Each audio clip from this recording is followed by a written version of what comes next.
bagaimana kita menilai kualitas jadeite sehingga dapat disebut Imperial Jade atau bagaimana ciri-cirinya. Jadi untuk menentukan kualitas batu jadeite ya itu ada beberapa faktor penting ya.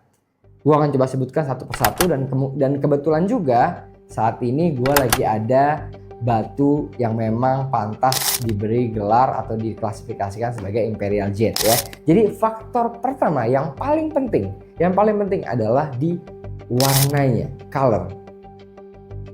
Jadeite berkualitas terbaik itu harus memiliki warna vivid, intense, rich green seperti kualitas warna emerald terbaik.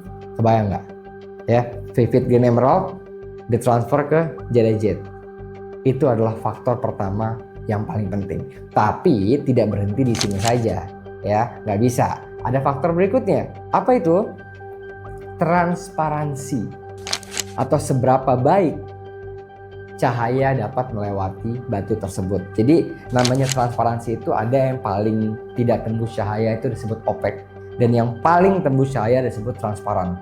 Ya, tapi karena teksturnya jadeite ini nggak mungkin transparan, itu nggak mungkin. Jadi yang terbaik adalah semi transparan. Apa maksudnya semi transparan? Jadi ketika jadeite di center dari bawah, dari samping, dari manapun lah, biasanya dari bawah sih atau dilihat di matahari, itu kalian bisa melihat, bisa tembus, cahayanya tembus dan kelihatan dengan baik, baik itu lampunya ya atau apapun di balik itu.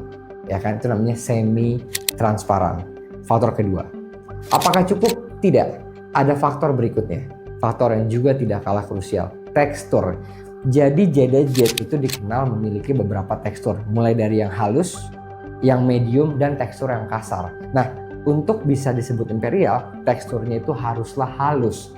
Artinya apa? Serat-seratnya itu tidak nyeplok ya, tidak kasar, tapi seratnya itu halus, hampir seperti menyatu. Lalu ketika disentuh pun ya dia smooth atau lembut. Karena biasanya kalau teksturnya kasar itu kadang bahkan sampai keluar-luar permukaan juga dipegang nggak bisa, ya kan? Nah, dan satu lagi faktor terakhir adalah cut-nya. Biasanya Imperial Jade itu dibentuk cabochon supaya apa? Supaya bisa, atau mungkin ada juga carving, tapi itu pun jarang ya. Kebanyakan dia di cabochon supaya apa? Supaya bisa menampilkan warna, keindahan warna hijaunya sempurna. Ya, jadi hijaunya rata, sempurna, teksturnya halus, ya kan? Dan transparansi semi transparan. Itulah baru bisa